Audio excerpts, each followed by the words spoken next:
seu amor para aquela pessoa. O amor de Cristo não está fundamentado em um mero sentimentalismo. Ele é um amor racional, fruto não somente de uma escolha, mas de um estado de ser. Ele é amor. Um outro aspecto interessante do amor de Cristo para conosco é que ele não fica somente no campo das palavras.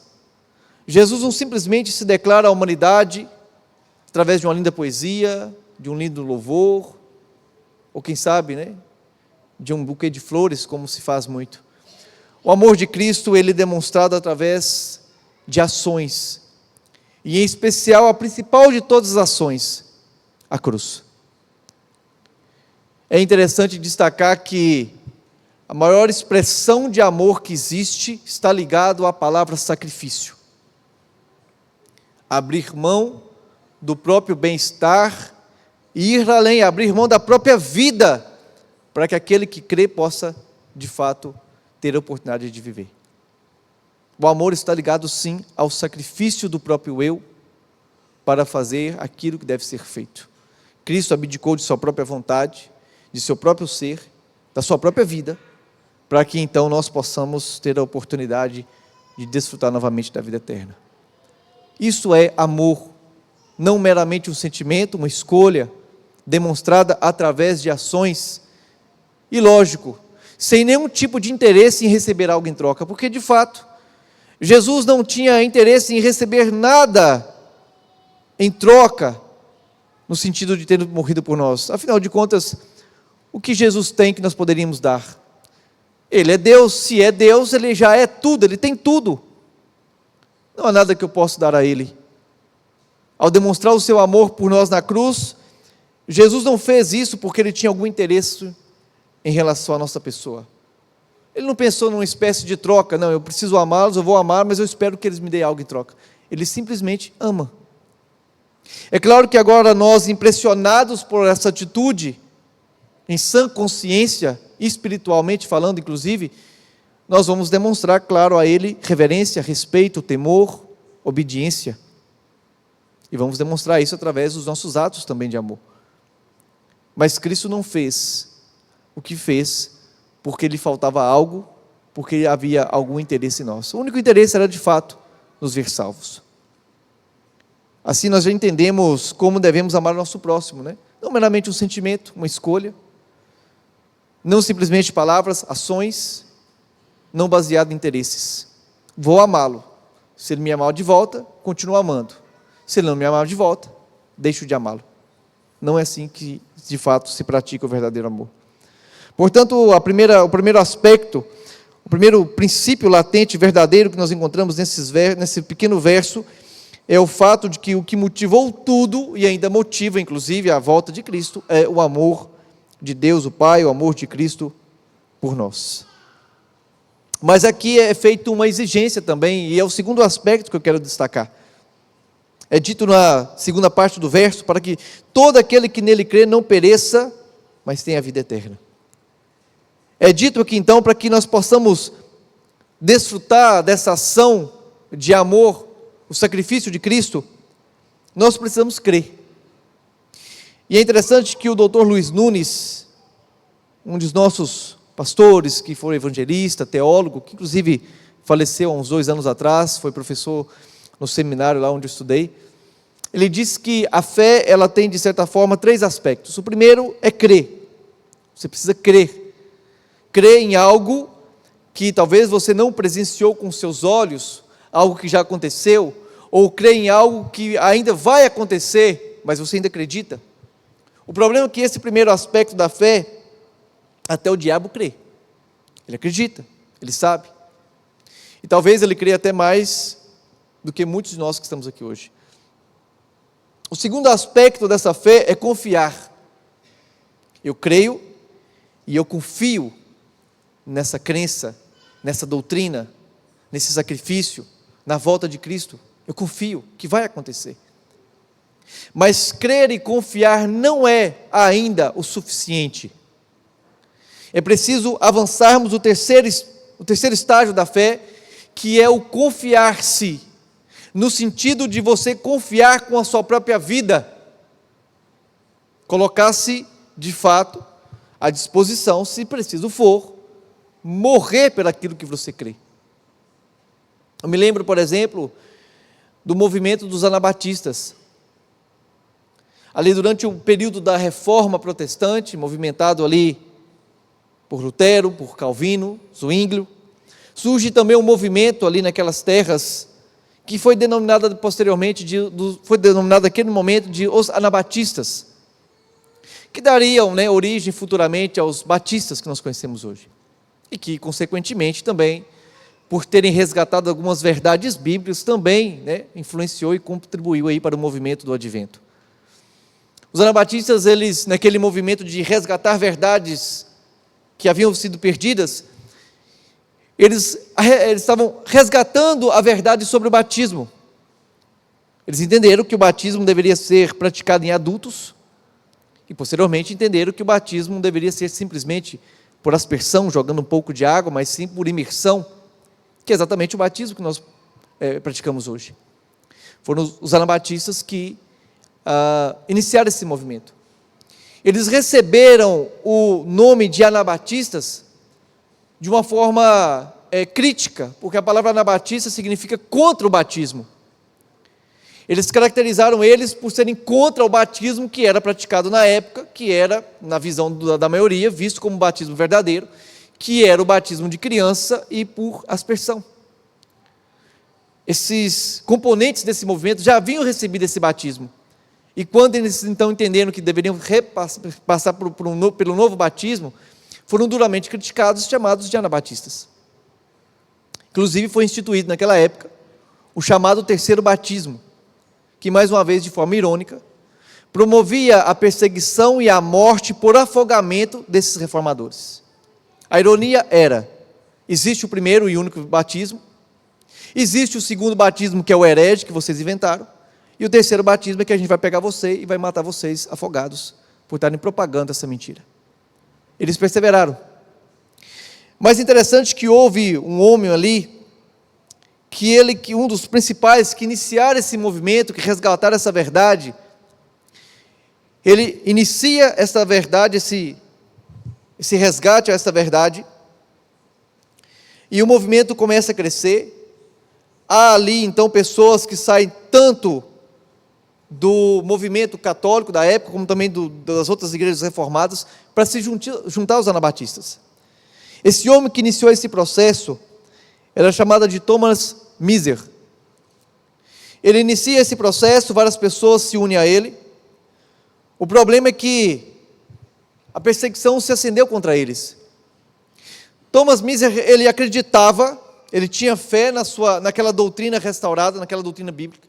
Ele confiava que aquela doutrina era bíblica, mas ele ainda não havia exercido o último estágio da fé. Ele não confiou a sua vida àquela doutrina. Mediante a perseguição, ele foi preso e ele decidiu renunciar à sua fé. Ele abriu mão da crença que ele estava pregando, que ele estava reformando. A história conta que Thomas morreu idoso, próspero, mas sem crer mais naquilo que ele havia restaurado. Ele abriu mão de uma verdade bíblica para não perder a sua vida.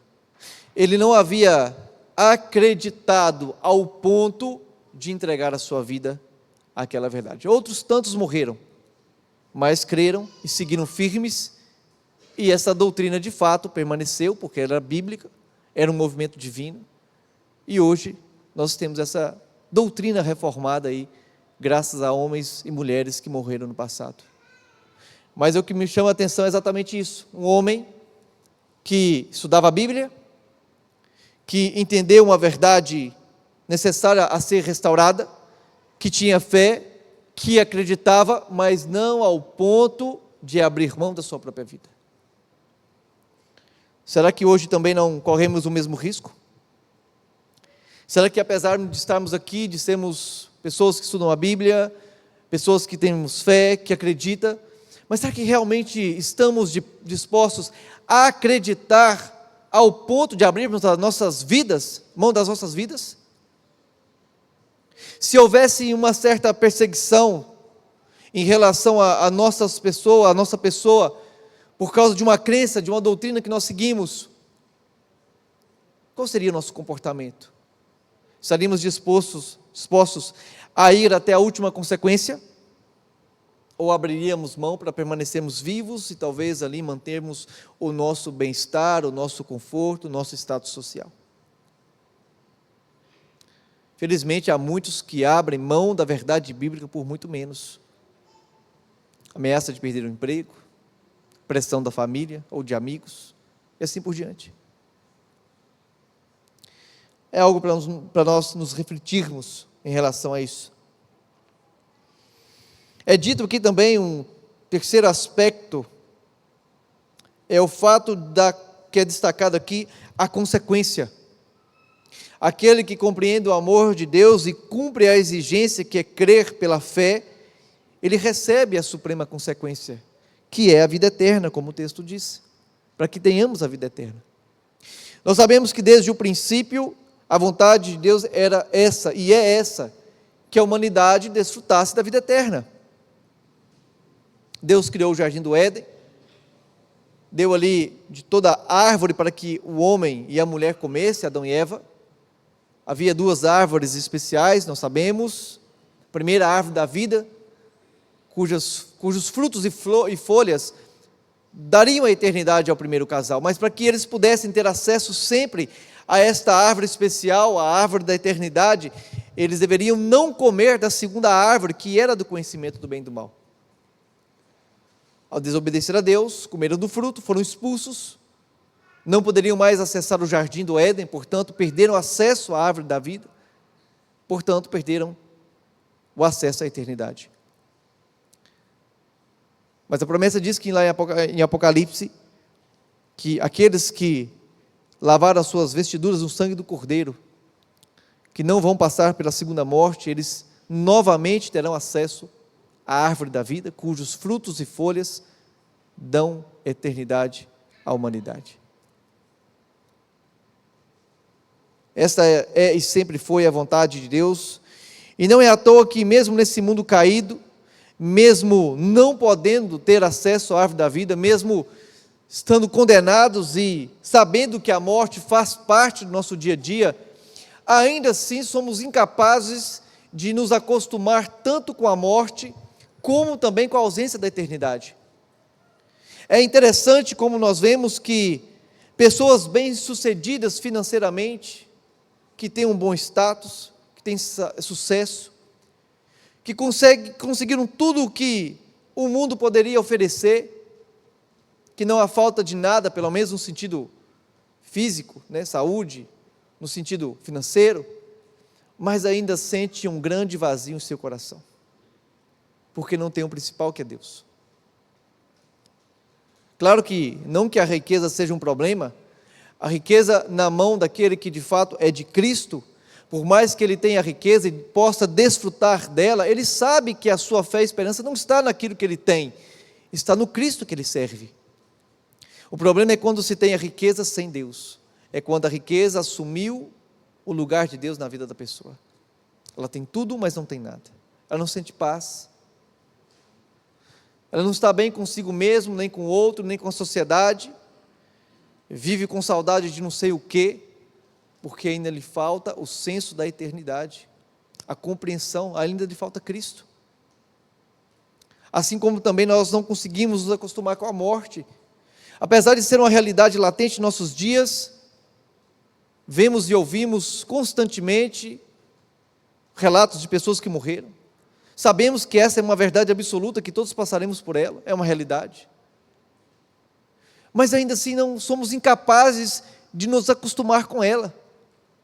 E mesmo aqueles que declaram a vida toda que não há Deus, quando chegam em face da morte, se desesperam, porque pensam, será que de fato agora é o fim? Não há nada após isso? Morri e acabou tudo? Porque de fato nós não fomos planejados para passar pela morte, para contemplar a morte e estar em paz, não há como. A eternidade, ela é de fato a suprema consequência que todo aquele que crê irá receber.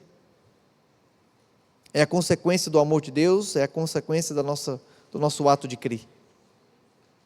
Esse é o terceiro aspecto importante e fundamental que nós temos aqui nesse texto. Mas também há aqui uma penitência nesse texto, porque é dito que esse amor, esse sacrifício, foi para que todo aquele que crê não pereça, mas tenha vida eterna. O sacrifício de Cristo foi exatamente também para que nós não venhamos a perecer, que era o destino de todo pecador. A partir do momento que o pecado entra no mundo através de Adão e Eva, e consequentemente nós, por sermos seus filhos, descendentes desse primeiro casal, estamos todos condenados à morte. A morte, ela é o salário do pecado, e todos pecaram. A condição natural, então, que foi adquirida após o pecado, é que todos nós iríamos e vamos perecer.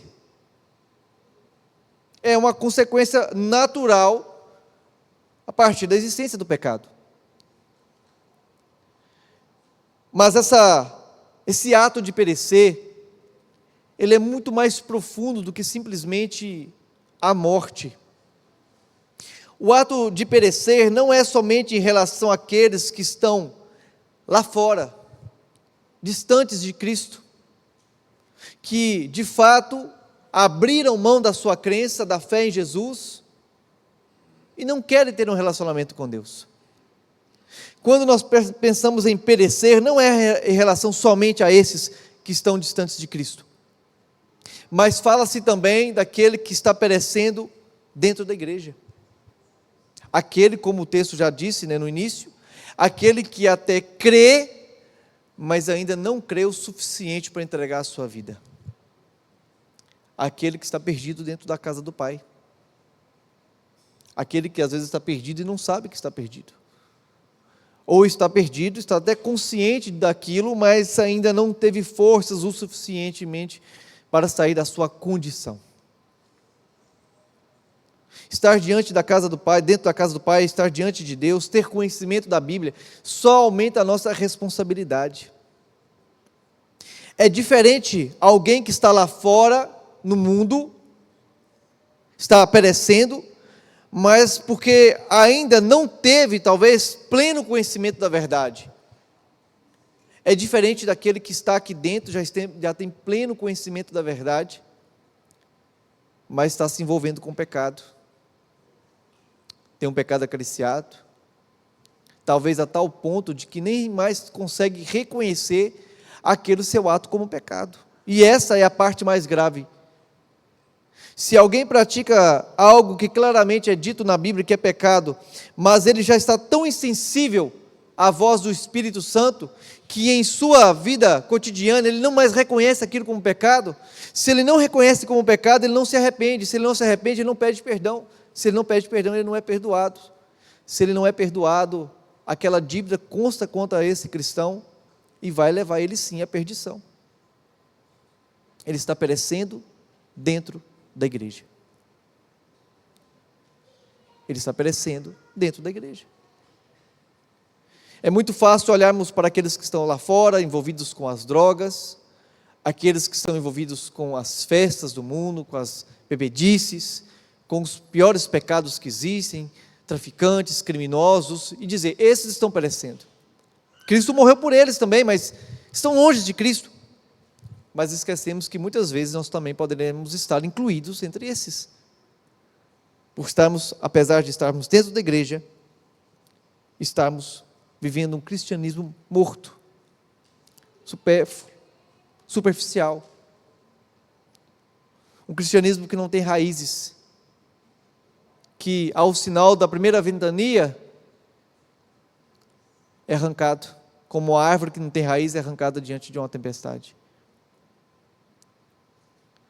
Esse texto é de fato um verso muito belo, resume toda a Sagrada Escritura, mas é de fato um verso profundo que nos leva a refletir.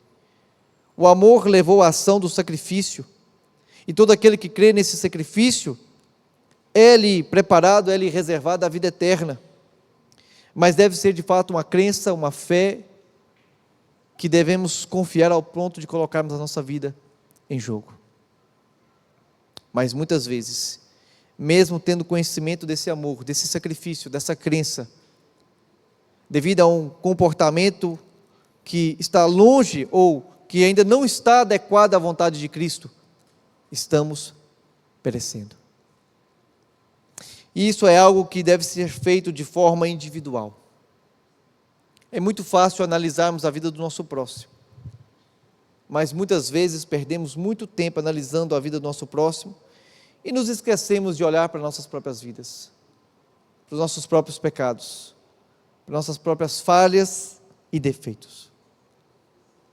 Por isso, concluindo, todos, sem exceção, de um só sequer, somos todos alvos desse amor de Cristo. Se cremos pela fé, não simplesmente crer, mas confiar e confiar-se à própria vida, de fato vamos receber aquela que é a suprema consequência, que é a vida eterna. Mas é de fato ainda um risco para nós, mesmo estando na casa do Pai, estamos perecendo, devido a um cristianismo que não está ainda bem enraizado, um cristianismo que está somente na superfície, um cristianismo que ainda falta tomar algumas decisões ao lado de Jesus, como por exemplo, o passar pelas águas e também ser batizado pelo Espírito. É o seu desejo de fato receber mais uma vez esse amor, sentir-o em seu coração, entender a importância do sacrifício de Cristo, mas não somente isso, é o seu desejo de fato crer, mas ao ponto de confiar e confiar a sua vida, se for necessário, a esse ato do sacrifício e também ao ato da maior promessa que existe após a cruz, que é a volta de Cristo. É o seu desejo, confiar-se ao ponto de fato de, se for necessário, perder o seu emprego, o seu status, ter as suas finanças abaladas, ou até mesmo os seus relacionamentos familiares, e se ainda for necessário a sua vida, se é seu desejo de fato, demonstrar também o seu amor para com Deus, ao ponto de abrir mão da sua vida, se coloque de pé. Quero fazer uma oração. Meu filho vai fazer uma oração aqui, e depois que ele orar, eu quero encerrar também com uma oração. Vamos orar. Querido Pai Jesus, do céu, Pai do céu, Pai do céu, abençoe. muito Muito obrigado por tudo. abençoe tudo, Todas as pessoas, todas as pessoas, cuide da gente, cuidar da gente, aumente a nossa fé, né? aumente A mente, nossa nossa fé. fé. Em nome de Jesus. Em nome de Jesus, amém. Ainda na tua santa presença, ó Deus, nós queremos mais uma vez demonstrar a gratidão, a tua ação de morrer por nós.